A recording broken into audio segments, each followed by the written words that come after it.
What up, y'all? Happy Tuesday. It's your girl, UC Kayla, and I am back with another review, guys. Today, we are going over All American Homecoming, Season 2, Episode 3, entitled Me, Myself, and I. And if you missed it, guys, you have missed a wonderful episode. Please go catch that episode. But before we get into it, yes, these are my notes. Before we get into it, if you haven't already, please go ahead and hit that subscribe button. Don't forget to like, comment, and share. I just want to know if you guys really want the content. In all transparency, All American Homecoming is my lowest watch reviews. Really, Sisters is like my bread and butter, the way I came to even doing this. And then, of course, Zatima is a spinoff of Sisters, so those get great reviews. So, guys, if I'm not really getting the views and stuff, I'm not going to know how to move forward with All American Homecoming. Not that I'll stop watching it, I just may stop reviewing it if there's no interest. But we'll get to that. Let's get through and see how things are going. All right, guys, let's get into it. I'm going to start with the synopsis. And as I've said before, I'm no longer doing the scene-by-scene breakdowns for time purposes, but I will go ahead and give you the synopsis and my top 5 moments of the episode. All right, Simone shows a different side of herself as she reclaims her power on and off the court. Damon's determination to ignore his unresolved his unresolved relationship with Jesse leads to conflict and an uncertainty within the team. I think this is a wonderful synopsis, and it's really what happened. But I'm going to tell you right now, Damon and JR, they'll be on my list, but for different things. So let's get into it. My first on the list, of my top moments in this episode was Simone, honey. Simone was bringing it with the attitude for everybody. And I understand as the episode progressed, Simone began to feel bad because they were calling her a mean girl and things like that. And I'm like, maybe I'm mean, but I honestly wouldn't have felt that bad if I was Simone. I felt like Simone's point was to assert herself, to stop being a pushover, to stop walking around with her head hung down and allowing people to talk to her and treat her and deal with her any kind of way. Now, I'm not suggesting I want Simone to be a bully or a mean girl. What I am saying is it's okay for Simone to feel herself, for Simone to advocate for herself, take up for herself. Nobody else is doing it except Damon, so somebody has to do it, and it's okay. Like, it's confusing to me sometimes in today's society how everybody is so concerned about people's mental health and things like that, but then at the same time, you can't even stand up for her. What if it's damaging to Simone's mental health to always be talked down on? She's never good enough to the coach or to the players. Personally, her life's messed up. She's had a whole baby that she had to give up. Let's not forget about that. And I'm sure that weighs on her every day. She's broken up with her boyfriend who she was once even married to. Like, Simone has gone through a lot. We all know she low-key feeling Damon, and now she watching him be with somebody else. So I didn't mind seeing Simone in a space where it's like, okay, no, I'm a voice in this world and I'm going to be heard. That was a different world reference for all my real TV people. All right, let's go. My next top moment in the show, number 2, we have Simone and Damon supporting each other in this episode without Thea's negative energy darkening the mood. But if y'all haven't guessed already, I am Team Damone, which is just Damon and Simone. I saw Jordan and Simone's breakup from a mile away, and I really like Simone and Damon because they make more sense than, and I'm not saying if you like if you like Damon and Thea, whatever, that's your preference, and they are actually together right now, but the natural chemistry, the friendship they built, it seems like Damon and Simone, they know each other, they get each other, they're both athletes, so they have that connection. There are things that they have spent, there are things that they have known about each other because of the time that they spent, and then it just helps them blossom. So it was nice. Thea wasn't in this episode, so we didn't have that dark cloud hanging over them trying to just be friends. Now, am I suggesting that I'm rooting for them to be friends to where it crosses the line into something else while Damon has a girlfriend? No. But am I Team Damone, however the writers decide to break them up? Because we all know Damon and Thea gonna break up, but that's my opinion. That's not a fact. I don't know anything, guys. But all right.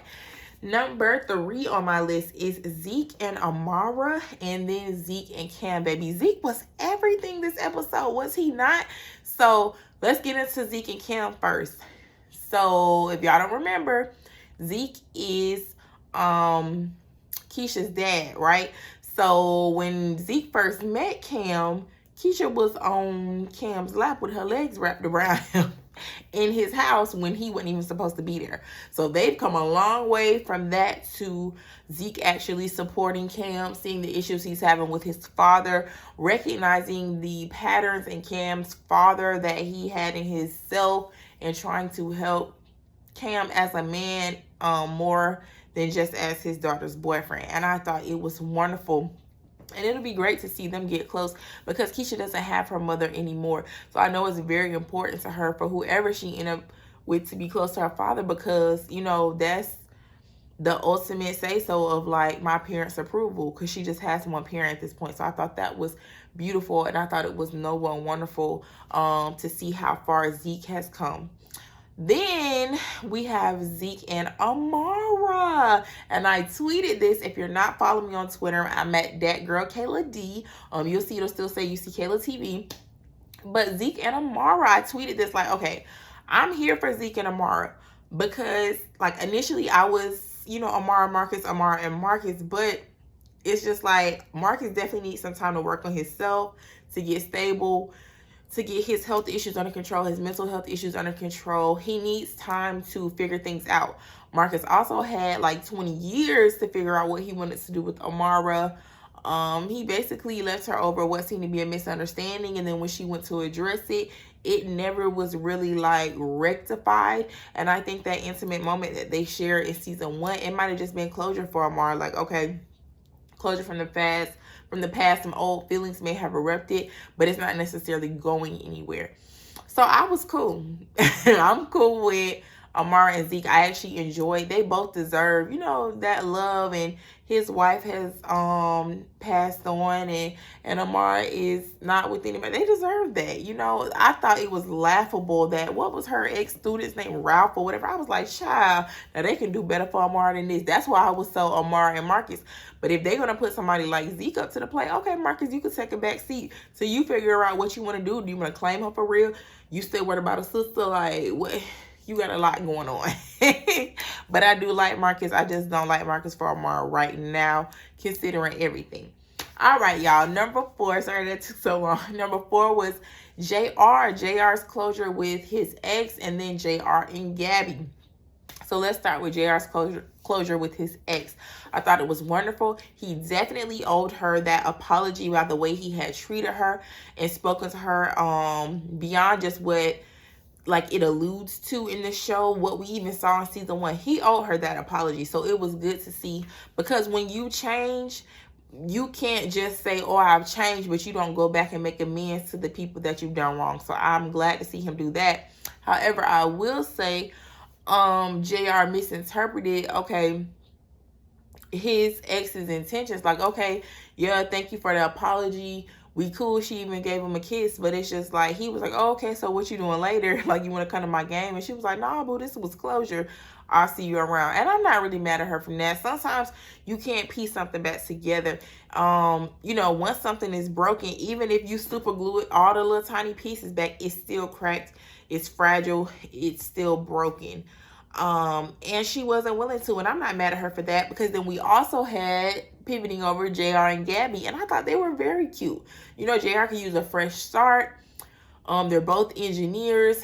They both have common friends, so she would fit right into the friend group. I like JR and Gabby, not just because of, like, physically they would be an attractive couple, but I just think that it's nice for JR to have somebody nice who we verified is not a random person, is not a hater or anything like that. Gabby was cool. Once she showed me she wasn't trying to be with Cam, she was cool with me. All right, y'all. And number 5, we have Jesse coming to Marcus, admitting that he doesn't know his own son. Talking about Damon, not JR. So, yeah, that was everything, because technically, even though Jesse makes my skin crawl, and I tweeted that too, and he gets on my nerves, he did have a point about Marcus. You're not the head coach anymore. You can't undermine me. Now, the whole thing about telling him how to deal with his son, that was an ego trip. But he was right about, you know, even Damon or any other students, you're the assistant coach now. So the head coach has the final say. However, I will say it was nice for him to admit at the end, like, okay, I don't even know my son as well as you do. I need you to help me. I want him to extend himself as a father if that's what he wants to do. If he does, I want him to leave Damon alone, because it's like you've already done enough damage. So it's seeming like he wants to extend himself as a father, and they can try to move forward if Damon is open to it. So I'm here for that. Anytime Jesse's going to admit he's wrong, I'm here for it, because he have a lot of admitting to do before me and him are okay, because he's on my list right now, him and Coach Shaw. But anyway, y'all, that's my review of this episode. I really enjoyed it, like from beginning to end. I was tapped in, I was glued, I was hooked. So I hope y'all join me next week as well for episode 4, and I will see you later in the week. If you watch Sisters, I'll be back Thursday with my review of Wednesday night's episode, guys. I hope you have a wonderful and an amazing, productive week. See you later. Thanks for watching.